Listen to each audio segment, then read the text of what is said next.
لیکن سرکار دو عالم صلی اللہ تعالی وسلم کے حوالے سے تو کوئی وہ حدیث ہے یعنی جسے کہنا چاہیے وہ حدیث تو نہیں براہ راست جو سرکار دو عالم صلی اللہ علیہ وسلم کا فعل بیان کیا گیا جی ہاں، مگر وہ لوگ کہ جن کی پیروی کرنے کے لیے رسول اللہ صلی اللہ علیہ وسلم نے فرمایا کہ غد بن نوازجی سنتی و سنت خلفائے راشدین کہ داڑوں سے پکڑ کے رکھو میرے اور میرے خلفائے راشدین کی سنت کو. ان میں سیدنا عمر فاروق رضی اللہ تعالیٰ اور دیگر تمام صحابہ کرام رضوان اللہ علیہم نے پورا قرآن پاک سنا ہے. ٹھیک ہے، تو وہ سننا ہے، اور اگر حافظہ نہ ہو تو پھر کوئی حرج نہیں ہے.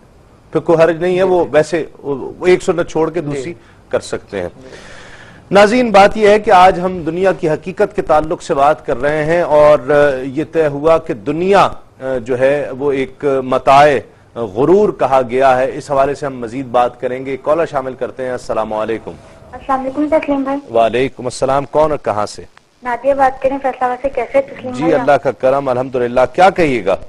میرے نا دو کوشچن آپ کے ٹاپک کے حوالے سے. ایک تو میں یہ کہنا چاہوں گی کہ جو لوگ دنیا سے بالکل کنارہ کشی اختیار کر لیتے ہیں، ٹھیک ہے، وہ دنیا کو بھول جاتے ہیں کہ دنیا کی چیزوں سے ان کا کوئی لنک نہیں ہے. کیا ایسا کرنا ٹھیک ہے؟ ٹھیک ہے. اور دوسری بات یہ ہے کہ کیا ایسے لوگ جو کہ دین اور دنیا دونوں میں چیک اینڈ بیلنس رکھتے ہوں، کیا یہ کہہ سکتے ہیں کہ یہ لوگ اللہ تعالیٰ کے نیک بندے ہیں جنہوں نے اپنے دنیاوی کاموں کو بھی پورا کیا اور دین کے کاموں کو بھی پورا کیا؟ ٹھیک ہے، بالکل آپ کے سوالوں کے جواب شامل کریں گے. کنارہ کشی کر لینا، یہی بات مفتی صاحب فرما رہے تھے کہ کنارہ کشی کر کے چلے پہ چلے گئے. اب پیچھے جو ہے نا بچے جو ہے وہ رو رہے ہیں، پتہ نہیں ہے گھر پہ کون جا کے سودا لا رہا ہے، کون ضروریات پوری کر رہا ہے، لیکن حضرت جو ہے وہ تبلیغ پہ چلے گئے ہیں. دوسری طرف یہ ہے کہ وہ کہتا ہے کہ نہیں دنیا ہی سب کچھ ہے. یہ جو بات ہو رہی ہے دونوں کو ایک ایک کر کے آپ کس طرح دیکھیں گے؟ بالکل ایسا ہے جیسے آپ نے فرمایا تھا کہ دونوں تاکہ ہم دونوں علامہ صاحب دونوں ایکسٹریم سے بچ سکیں اور میانہ روی جس کو پسند کیا گیا ہے ہم اس طرف آئیں. جیسے کہ مفتی صاحب نے دعا کا ذکر کیا، فرمایا کچھ لوگ ایسے ہیں وَمِنْهُمْ مَن يَقُولُ رَبَّنَا آتِنَا فِي الدُّنْيَا وَمَا لَهُ فِي الْآخِرَةِ مِنْ خَلَاقٍ. فرمایا کچھ لوگ ایسے ہیں جو دنیا مانگتے ہیں، کہتے ہیں یا اللہ ہمیں دنیا دے دے. اور کچھ لوگ ایسے ہیں وہ یہ دعا کرتے ہیں کہ ربنا آتنا فی الدنیا حسنہ وفی الآخرۃ حسنہ، یہاں بھی بہتر کر اس کو بھی بہتر کر. اور یہی بہترین راستہ ہے کہ انسان دنیا کے اندر رہتے ہوئے، نبی کریم صلی اللہ علیہ وسلم نے فرمایا کہ تمہارے جسم کا بھی حق ہے، تمہاری زوجہ کا حق ہے، تمہارے گھر والوں کا حق ہے. جیسے کہ ہم نے آغاز کے اندر آپ نے انٹرو میں فرمایا کہ اسلام لا رہبانیت ہے، پھر اسلام رہبانیت کا سبق بھی نہیں سکھاتا، سب کچھ چھوڑ چھاڑ کے اور کنارہ کش ہو جائیں. اور نہ اسلام مادر پیدر آزادی سکھاتا ہے کہ صبح سے شام تک آپ کو نہ نماز کا پتہ ہے نہ اللہ کی یاد کا پتہ ہے، بلکہ انسان ایک درمیانی افراط و تفرید کا راستہ اختیار کرے، دنیا میں بھی رہے اور اللہ کی یاد روی کا راستہ. ایک کالر شامل کرتے ہیں. السلام علیکم. ہیلو السلام علیکم. وعلیکم السلام. جی میرا مفتی صاحب کو میرا سلام. وعلیکم السلام. جی میرا یہ سوال ہے کہ کل اذان سے 2-3 منٹ پہلے میرے بھائی نے کہا کہ روزہ افطار ہو گیا، تو میں نے کھجور کھا لی تھی. اچھا، تو میں نے یہ پوچھنا کہ میرا روزہ ٹوٹ گیا ہے یا تھا میرا روزہ؟ آپ کو یہ کنفرم ہے کہ 2 منٹ پہلے ہی وہ ایسا ہوا تھا؟ جی مطلب افطار سے پہلے ہوا تھا ایسا؟ ہاں جی 2 منٹ پہلے. ہاں اچھا، مطلب وقت نہیں ہوا تھا، یہ کنفرم ہے آپ کو؟ جی ٹھیک ہے، بالکل بتاتے ہیں آپ کو. کیا کہتے ہیں مفتی صاحب؟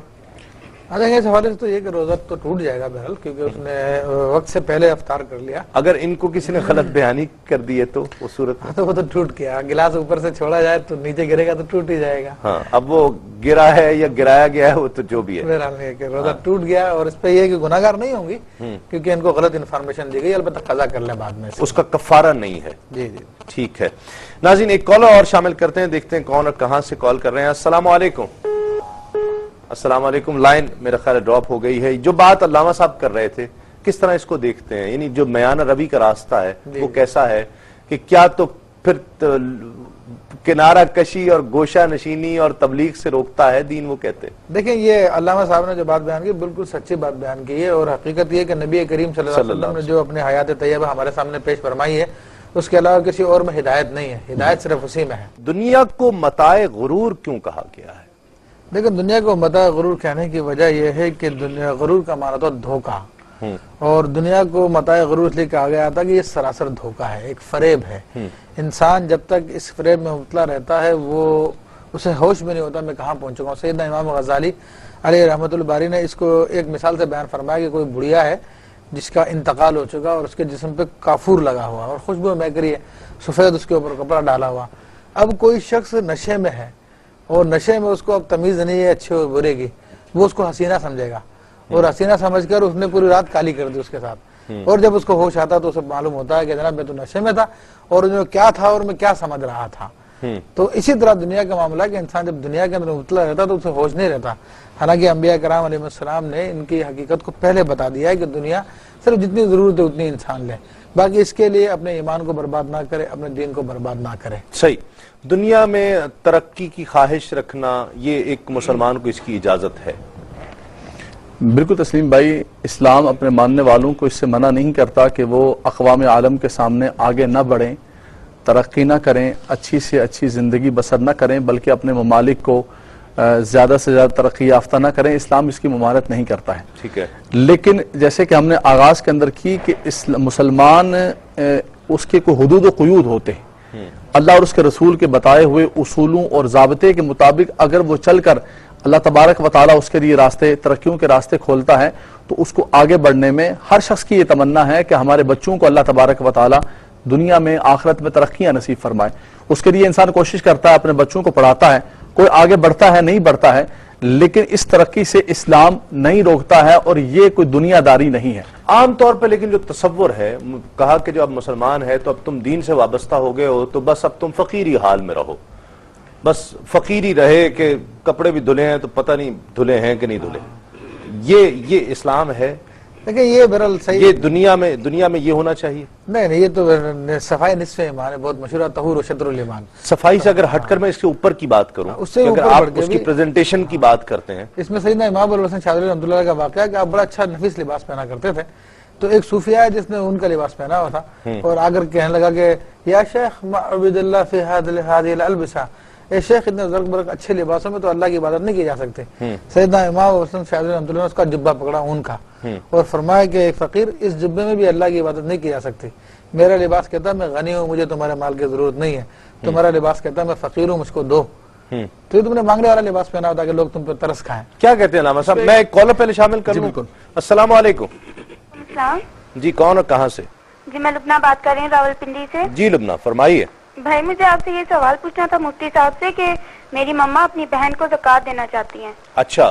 انہوں نے پہلے بھی فون کیا تھا لیکن شاید مس انڈرسٹینڈنگ ہو گئی تھی. اچھا ابھی آپ بیٹا سنیے, پھر سنیے, یہ اسی وقت آپ کو جواب دیتے ہیں. آپ ہو سکتا ہے آپ سن نہ پائی ہوں. کیا کہتے ہیں علامہ صاحب؟ زکوٰۃ دے سکتے ہیں بہن کو اگر وہ شرع فقیر ہو. ٹھیک ہے بیٹا. اور کیا کہتے ہیں آپ جو موضوع ہم جی دیکھیں, موضوع کے حوالے سے ہم بات کر رہے تھے. جیسے مصعب نے فرمایا کہ انسان کو اگر اچھا لباس پہنتا ہے, اللہ نے اس کو نعمتیں عطا فرمائی ہیں.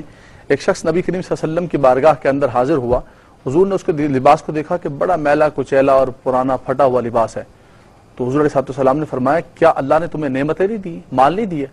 عرض کیا رسول اللہ میرے پاس بہت مال ہے. اس وقت کے جو مال تھے جانوروں کا اس نے ذکر کیا کہ یہ جانور ہے, یہ مال ہے. تو فرمایا کہ اس اللہ کی عطا کردہ نعمتوں کے کچھ اثرات تمہارے جسم پر بھی ہونے چاہیے. تو انسان اس اعتبار سے, یہ تو دیکھے تسلیم بھائی نیت کا فرق ہے. اگر انسان اچھے کپڑے پہنتا ہے, اچھے جوتے پہنتا ہے, ایک شخص نے پوچھا بھی نہیں یا رسول اللہ ہم اچھے کپڑے پہنتے ہیں, اچھا جوتا پہنتے ہیں, تو کیا یہ تکبر ہے, غرور ہے؟